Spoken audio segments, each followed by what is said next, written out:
Berat nggak? Berat. Itulah kenapa wakaf nggak maju-maju.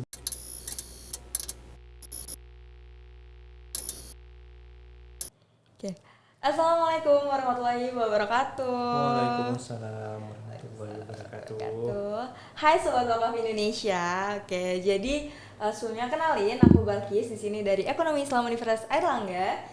Selamat datang nih di podcast MBKM Yayasan Wakaf Gerakan Wakaf Indonesia bersama Universitas Airlangga.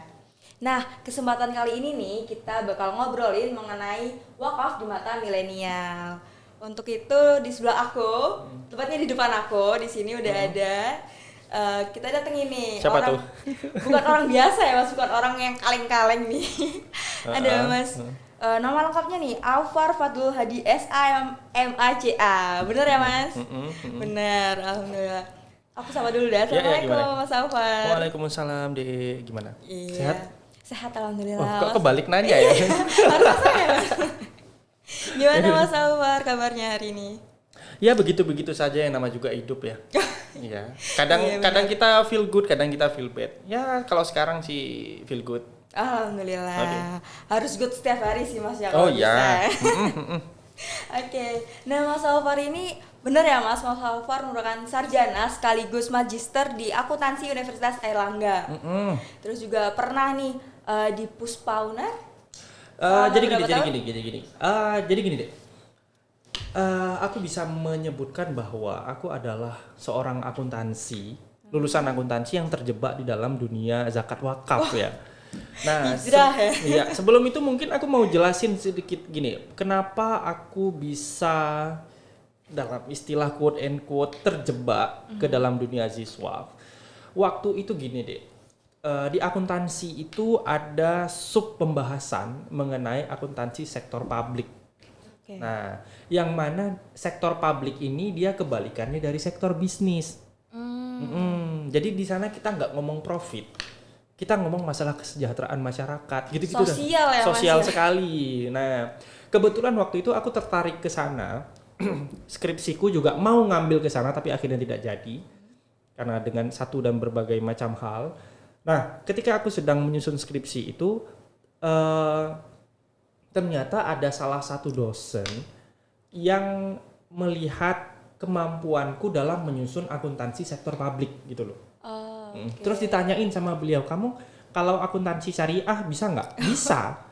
Masalahnya bisa. Oke, di UNER waktu itu sedang membuat lembaga dana sosial. Nah, waktu itu namanya Pusat Pengelolaan Dana Sosial atau Puspas ya. Nah, dan Puspas ini membutuhkan tenaga accounting yang paham dengan akuntansi sektor publik. Yang menggunakan standar akuntansi waktu itu PSAK 45. Sekarang standarnya udah dicabut. Iya.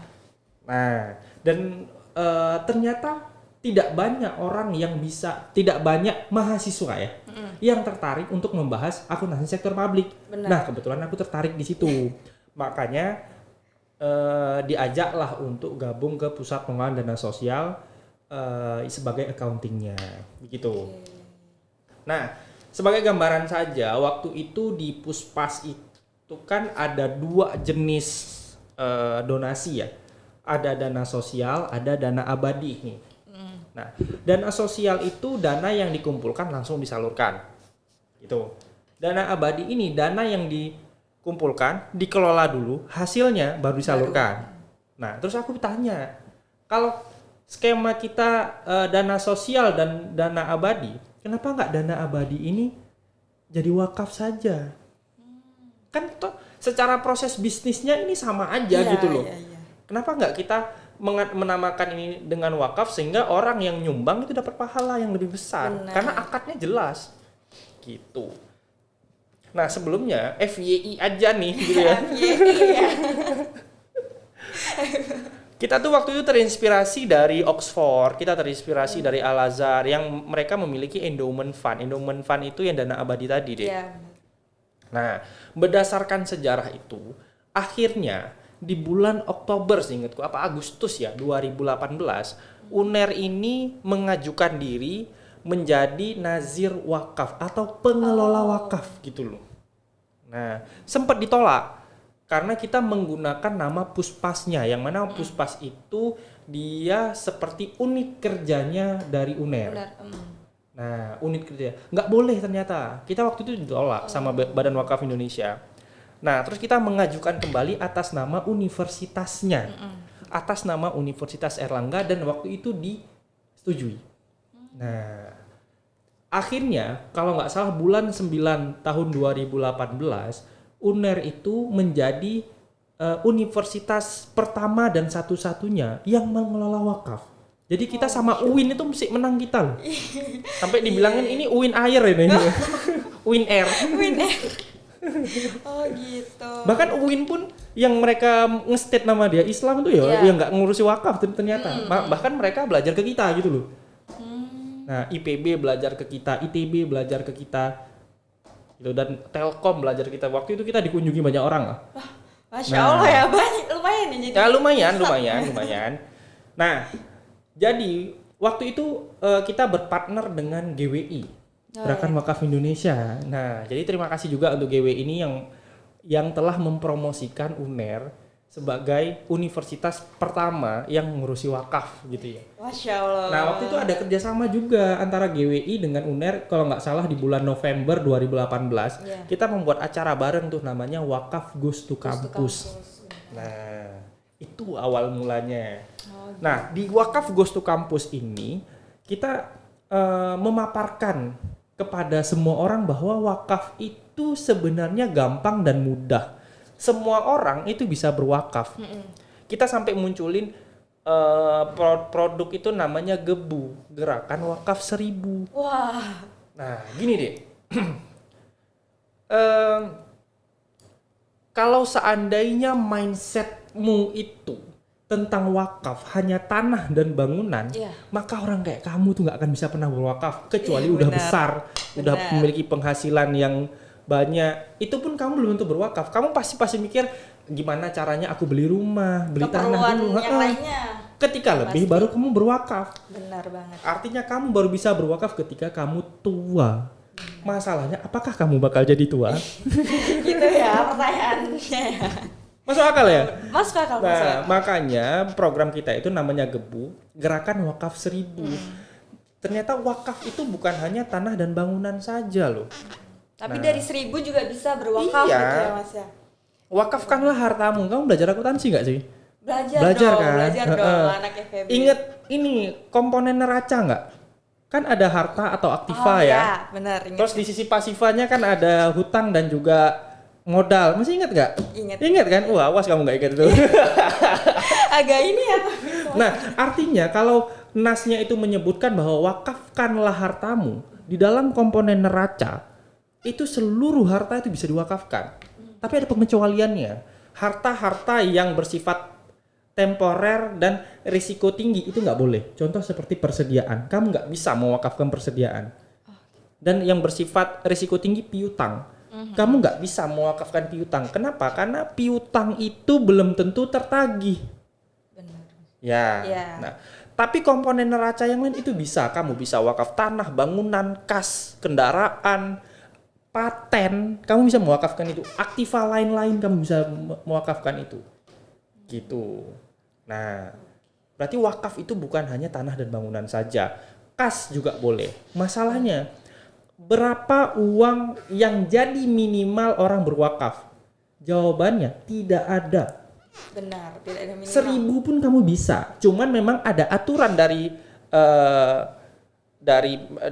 kalau nggak salah itu PP nomor 25 tahun 2018. Itu lanjutan dari PP nomor 42 tahun 2006 tentang pelaksanaan wakaf. Itu kalau wakafmu sudah sampai 1 juta, kamu diberikan sertifikat. Iya, pernah. Nah, tapi apakah bisa wakaf di bawah 1 juta? Bisa. Ya 1000 gitu. Kita bahkan sampai pernah ngitung potensinya, Dik. Let's say kita ngomong di UNER itu kan sekali masuk mahasiswanya sekitar berapa ya? 5.000 sampai 8.000 ya? Iya, bisa. Ya, kita ngomong saja asumsi 5.000 ya. 5.000. Nah, dari 5.000 itu 80%-nya muslim, misalnya. Ya. Nah, berarti hanya 4.000 nih. 4.000 wakaf 1.000 aja sehari misalnya. 4.000 kali 1.000 itu 4 juta. kali setahun. Berapa itu? Itu baru 1 hari ya? Ya. 4 juta baru 1 hari. Itu Ya, bisa sekitar 1,2 M atau 1,2 sampai 1,5 M itu per tahun dari wakaf 1.000 ini. Nah, makanya kita memunculkan program namanya Gerakan Wakaf 1.000 gitu. Kita ngukur potensinya, realisasinya ya sebenarnya sangat kecil gitu ya. Wakaf sama parkir loh, parkir mulai 2.000. Bener. Masa 1.000 ya enggak? Sekarang 3.000 malah. Sekarang Mas. 3.000. Gitu. Iya, ini berarti ada insight baru nih ternyata. Baru gimana, tahu. gimana? Soalnya 2018 saya belum masuk, Mas. Oh Belum ya, ada. saya udah S2 itu ya. Waduh. Kelihatan tua sekali. Nah, terus tuh Mas, sekarang kan juga mungkin udah banyak yang dengar juga nih tahu kalau zakat itu bisa memotong pajak gitu. Nah, kalau dari Mas Alvar sendiri yang mungkin yang juga pernah bergerak sebagai praktisi di wakaf, kira-kira wakaf itu bisa nggak sih Mas buat motong pajak gitu Mas atau gimana nih? Oh, ini langsung ke pajak ya. Jadi gini deh. Iya. Kamu harus paham dulu artinya pajak. Oke. Dan kamu harus tahu dulu sejarah dari pajak itu sendiri. Jadi gini. Pajak itu awalnya adalah iuran masyarakat kepada raja. Ya, raja kaya dari mana? Ya dari uang Iya, rakyatnya iya. lah. Nah, terus rakyatnya dapat apa? Ini cerita dulu ya. Dia dapat keamanan, dia nggak diserang oleh ke negara yang lain. Dulu tuh BTW antar negara tuh saling serang menyerang gitu loh. Nah, bahkan zaman Nabi Muhammad kan antar suku lagi, saling serang menyerang loh. Nah, jadi atas perlindungan keamanannya warga, maka warga itu wajib membayarkan sejumlah uang tertentu. Itu namanya upeti. Ya. Nah, by the time berjalannya waktu, ternyata uang yang disampaikan ke raja, kalau rajanya baik ya, uang itu akan dibangunkan infrastruktur, akan diberikan kayak subsidi dan lain sebagainya. Nah, terus berjalannya waktu juga, ketika sistem kerajaan ini sudah tidak populer lagi, maka iuran itu dibayarkan ke sebuah lembaga tertentu, yang mana uang ini untuk membiayai karyawan-karyawan pemerintah, beserta infrastruktur dan subsidi dan lain sebagainya. Nah, atau secara istilah adalah pajak itu adalah iuran yang diberikan oleh warga negara dan akan dikembalikan ke warga negara itu sendiri. Nah, apa bedanya dengan zakat? Nah, Kalau zakat ya kembali juga ya Mas ke masyarakat, itu juga lebih ke sosial kan? ya, zakat itu kan iuran wajib nggak? Wajib. Pajak juga wajib. Yang diberikan kepada sebuah bisa melalui lembaga, bisa langsung ya, tapi disarankan melalui lembaga. Terus dari lembaga ini akan menyalurkan kepada orang yang tidak mampu. Ya, Pajaknya gitu. Iuran dari orang kaya. BTW pajak tuh hanya dibayar oleh orang kaya loh. Kalau kamu nggak punya uang, kamu nggak bayar pajak. Iya benar, ada ini. Kamu punya uang mau beli barang, kena PPN 10%. Berarti kan kamu punya uang. Iya, benar. Kalau kamu nggak punya uang, kamu nggak mungkin bayar. Kamu punya harta yang banyak, punya rumah, terus kena PBB. Oh iya. Nah kan sama, zakatnya gitu juga. Artinya kenapa zakat ini bisa mengurangi pajak? Karena mereka itu mirip. Mirip sebenarnya. Cuman bedanya satu dipungut lembaga, satu dipungut pemerintah, itu aja. Nah, secara aturan ya pajak punya aturan sendiri, zakat punya aturan sendiri dan sama-sama wajib. Dan yang zakat ini bahkan yang menerima manfaatnya itu ada syarat-syaratnya lagi, ada 8 asnaf kan. Ya. Nah, berdasarkan sejarah dan gimana ya, sistem perpajakan dan zakat, maka memang zakat ini bisa mengurangi pajak. Nah, baru kita ngomong kasusnya. Kasusnya adalah di Indonesia ini zakat itu tidak mengurangi dari pajak yang terhutang. Bingung. Gini, jadi cara ngitung pajak itu deh, penghasilanmu ya dikurangin penghasilan tidak kena pajak, gampangnya. Ya. Terus sisanya ini baru dikaliin tarif. Oke. Nah, terus kalau zakat harusnya setelah dikaliin tarif terus dikurangi dari zakat yang telah dibayarkan. Harusnya. Tapi di Indonesia tidak seperti itu. Jadi dari penghasilanmu sebelum dikalikan tarif dikurangi dulu dengan zakat yang telah kamu bayarkan. Jadi jatuhnya yang pajak yang kamu bayarkan itu ya lebih besar juga. Atau secara gampangnya kalau kamu bingung ya, kita itu di Indonesia kalau di Arab mungkin hanya zakat saja, di negara lain hanya pajak saja. Di Indonesia kita bayar dua, gitu. Benar sih. Kita bayar zakat, kita bayar pajak. Wajib gitu. dua-duanya. Makanya. Nah, pertanyaannya apakah wakaf itu bisa mengurangi pajak? Sejauh ini secara aturan belum. Belum bisa. Tapi seharusnya bisa. Kenapa? Gini loh, wakaf itu kan kita serahkan ke lembaga yang diberikan legitimasi oleh negara. Ya nazir itu. Nazir itu diberikan sertifikasi oleh Badan Wakaf Indonesia, ya enggak? Badan Wakaf Indonesia itu ada aturannya loh dari pemerintah. Ya, pasti. Artinya kalau kita ngasih uang kepada nazir itu secara nggak langsung kita ngasih uang kepada negara. Untuk dikelola. Iya. Nah, harusnya itu mengurangi pajak kita. Harusnya. Tapi secara aturan belum. Tapi masih ada peluang ya Mas, paling nggak. Berarti ada peluang yang bisa lah kalau wakaf itu buat motong pajak itu sendiri. Oke. Nah, terus nih Mas, kan tema kita kan hari ini wakaf di mata milenial nih. Kan Mas Alfar kan masih milenial ya Mas? Masih dong. Nah, Mas Alfar juga udah terjun duluan nih di praktisi wakaf dan lain sebagainya. Kalau dari Mas Alfar, ada nggak sih Mas strategi gitu dari Mas Alfar kayak gimana sih kita mengenalkan wakaf? Karena aku juga sebelumnya juga masih sedikit buta ya masalah wakaf, baru dari kurang lebih 1 bulan di GWI baru ternyata wakaf itu sangat luas, sangat banyak, sangat macamnya itu sangat banyak banget yang harus kita gali gitu. Terus strateginya nih buat mengenalkan kalau milenial itu biar tahu wakaf secara mendalam mungkin. Yang masih awam banget tentang wakaf itu gimana Mas? Biar wakaf itu bisa dikenal lebih luas lagi sama masyarakat. Oke. Sebenarnya ini agak tricky ya. Tricky begini, permasalahan bagaimana milenial itu bisa mengenal dan mau berwakaf itu bisa dilihat dari berbagai macam sisi. Nah, belum lagi nanti kita berbicara apakah orang yang mengenal sudah berwakaf itu beda lagi. Kamu tahu wakaf nggak? Apakah kamu sudah berwakaf? Sepertinya belum ya. Nah, makanya antara mengetahui dan action itu juga itu menjadi permasalahan yang sendiri yang harus kita pecahkan. Padahal wakaf 1.000 juga bisa, gitu ya. Sekarang kamu top up OVO loh berapa? Nah, jadi gini, kita kembali ke topik yang bagaimana milenial ini bisa berwakaf gitu ya.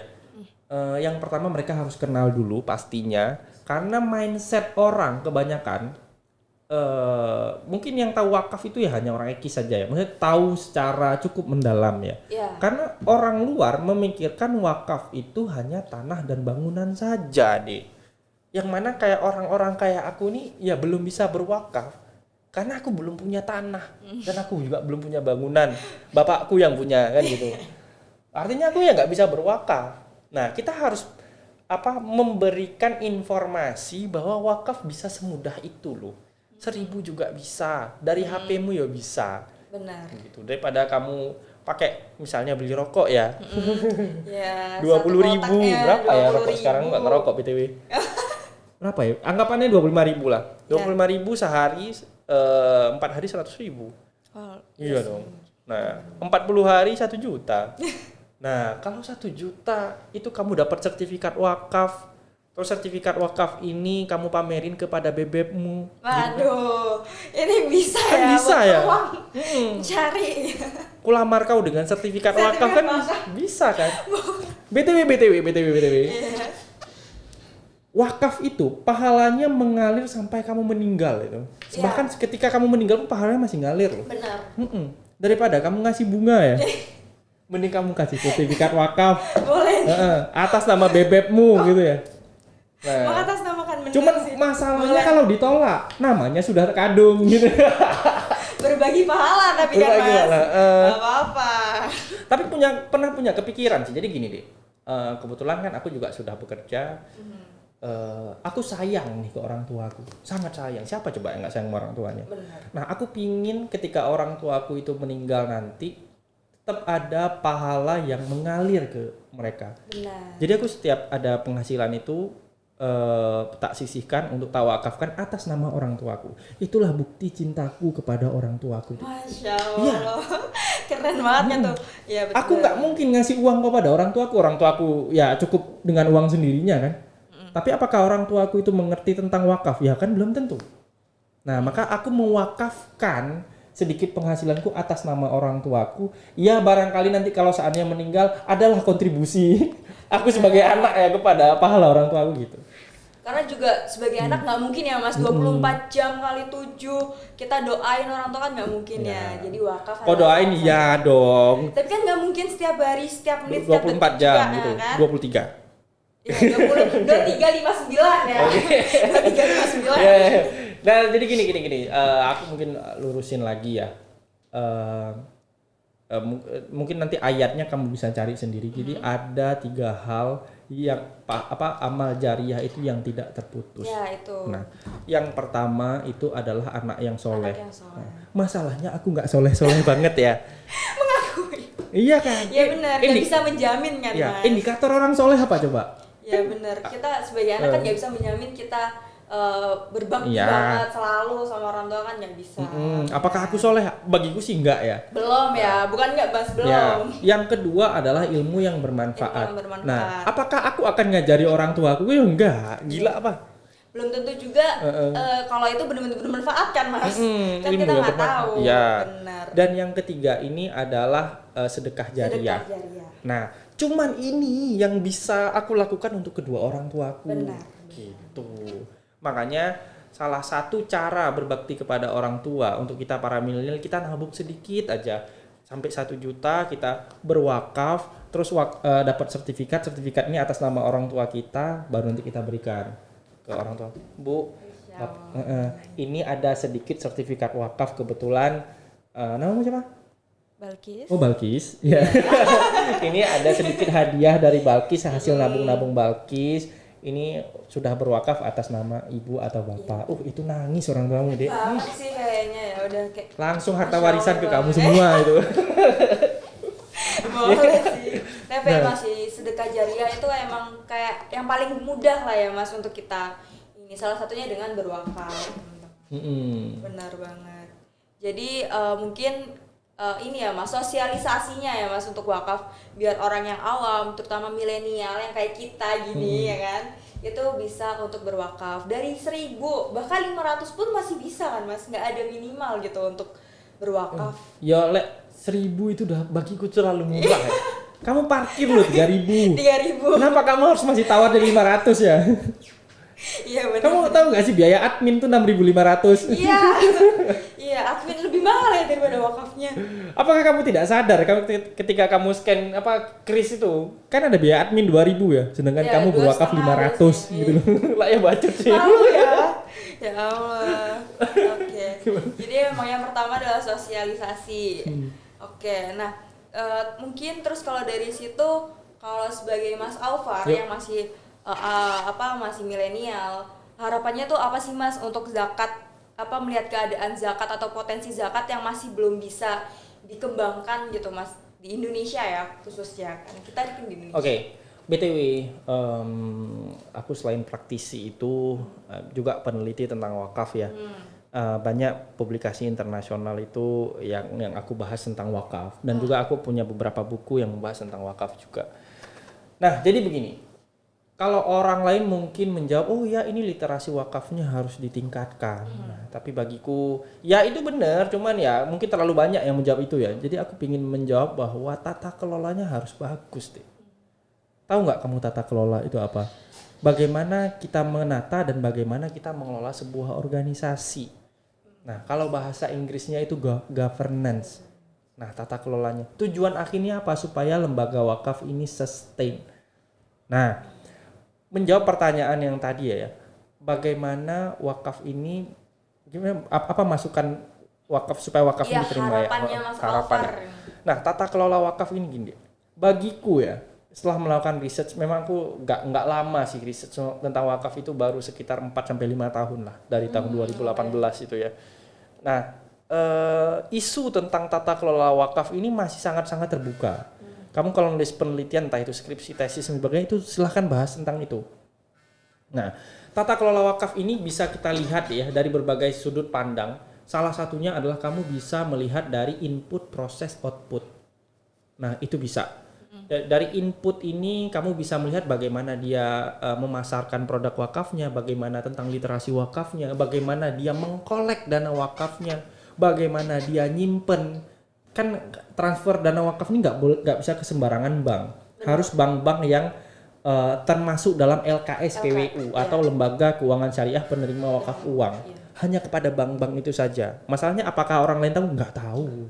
Nah, gitu ya. Terus bagaimana kalau wakafnya sudah sampai 1 juta, itu harus diterbitkan sertifikat wakafnya. Terus bagaimana kita memaintenance wakifnya atau orang yang berwakaf ya, supaya dia mau berwakaf lagi. Gitu. Nah, bagaimana kita memberikan keterbukaan kepada masyarakat agar orang tahu dengan aktivitas kita dan mau berwakaf. Itu dari aspek inputnya ya. Nah, dari aspek prosesnya, kan tadi kita ngomong input, proses, output. Dari aspek prosesnya, kamu harus menyiapkan cara mengelola dana wakaf yang efektif dan menguntungkan, plus efisien. Benar. Gitu ya. Mungkin ini agak membingungkan untuk sebagian orang yang belum terjun ke dunia wakaf sebegitu dalam. Tapi isu tentang proses pengelolaan dana wakaf ini menjadi sangat tricky dan risikonya tinggi deh. Kenapa tinggi? Dana wakaf itu ketika dikelola dia nggak boleh rugi. Iya. Harus untung. Nah, bisnis apa yang untung terus? Iya kan? Benar. Nah, sehingga waktu itu muncul beberapa isu dana wakaf itu boleh berkurang. Ada yang mengatakan seperti itu, tapi saya tidak sepakat. Benar. Bagi saya, dana wakaf itu ketika dikelola dia harus ada formula namanya 3A1U. 3A1U AAU. Apa tuh? Aman untung. Gitu. Jadi aman dulu. Aman dulu baru untung gitu loh. Karena kalau seandainya kamu terlalu taking risk, itu dana wakafnya bisa hilang. Ingat prinsip high risk high return. Nah, dalam mengelola dana wakaf itu kemarin ya aku mengambil ya nggak apa-apa returnnya dikit tapi ya aman uangnya gitu. Nah, kita kembali ke dalam proses ya. Di dalam proses itu, ini logika bisnis sederhana aja deh. Misalnya kamu dapat uang 1M nih misalnya ya. Nah, kamu sebagai pengelola wakaf cuman bisa menghasilkan 1 juta dari 1M itu. Nah, berarti kamu hanya bisa menghasilkan returnmu kalau di rasio ini tuh hanya 0,1%. Nah, harusnya berapa? Nah, harusnya ya bagiku itu di atas 10%. Kenapa? Karena suku pemerintah itu kan antara 4 sampai 5%, 6% lah kadang gitu ya. Waktu itu sempat 7 sampai 8%. Artinya uang 1M ini kamu belikan suku, kamu sudah dapat 6% per tahun atau 60 juta dari 1M itu. Yang mana uang 1M ini nggak bakal hilang. Artinya uang 1M ini ketika kamu kelola di resiko yang lebih tinggi, misalnya kamu bangun bisnis, kamu bangun warung kopi lah, bangun apa, itu keuntungannya harus lebih besar daripada suku itu. Nah, ya let's say 10%, 15% itu baru jago. Artinya uang 1M itu harus dapat 150 juta itu dalam 1 tahun. Gimana caranya? Ya pikirin. Iya kan? Makanya ngelola wakaf ini nggak boleh sama orang-orang yang sembarangan ya Mas. Orang-orang yang naluri bisnisnya sedikit tuh nggak bisa. Wakaf itu harus produktif. Yang ngurus wakaf harus orang bisnis. Bagiku deh. Yang ngurus prosesnya ya. Kita berbicara dalam konteks input, proses dan output. Nah, kenapa? Kenapa tak bilang seperti itu deh? Misalnya nih, let's say kita dapat keuntungan 100 juta misalnya atau 10% dari dana wakaf yang dikelola. Nah, 100 juta terus BTW secara aturan hanya bisa diambil 10% ya. Jadi dari 100 juta itu untuk biaya pengelolaan itu hanya bisa 10% atau 10 juta.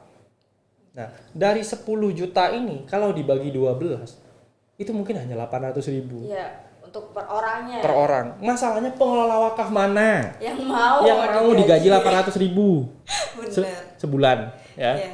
Nah, makanya pola pikirnya itu akhirnya dibalik. Dibaliknya begini nih. Let's say kita punya 2 karyawan nih. 2 karyawan digaji UMR 4 juta misalnya. 8 juta berarti 1 bulan ya. 8 juta dikali 12 atau 13 deh sama nggak usah 12 aja. Karena nanti kan ada THR. Iya. Nah, 8 juta dikali 12 jadi 96 juta. Ingat, hanya bisa haknya nazir itu hanya 10% dari dana pengelolaan. Artinya 96 juta itu hanya 10%. 100%-nya berapa? 960 juta. Ya dong. Iya, 90 iya, juta itu kan 96 juta kan hanya 10%. 100%-nya berarti 960 juta. Nah, gimana caranya uang 1M yang kamu pegang itu bisa mendapatkan 960 juta? Berat nggak? Berat. Itulah kenapa wakaf nggak maju-maju. Iya dong. Untuk gaji UMR aja sulit tuh. Itu karyawan cuma 2. Iya kan? Nah, makanya aku bilang yang harus dibenerin itu adalah tata kelolanya. Berarti wakaf 1M nggak cukup, minimal tuh 25M itu baru bisa organisasi ini berjalan ya dengan bagus ya.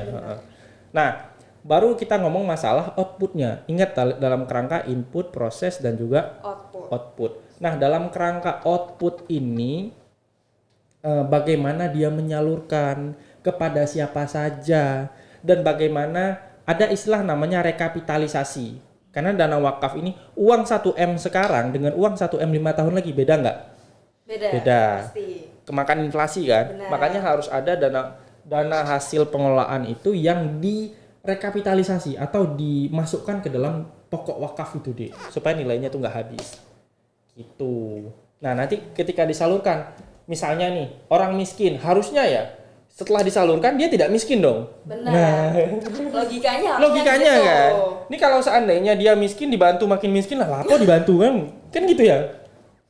Nah, sehingga penyaluran dana wakaf itu harus diarahkan dalam sektor-sektor produktif. Entah itu misalnya dia dibelikan gerobak baru, entah itu dia dibikinkan bisnis yang baru. Intinya adalah penyaluran wakaf itu harus benar-benar efektif. Jadi nggak asal nyalurin. Gitu. Kalau seandainya orang miskin terus kita salurin, dia tetap miskin, ya ngapain disalurin? Cari orang lain aja kan gitu. Berarti dia memang tidak mau keluar dari jurang kemiskinan. Biar sesimpel itu ya.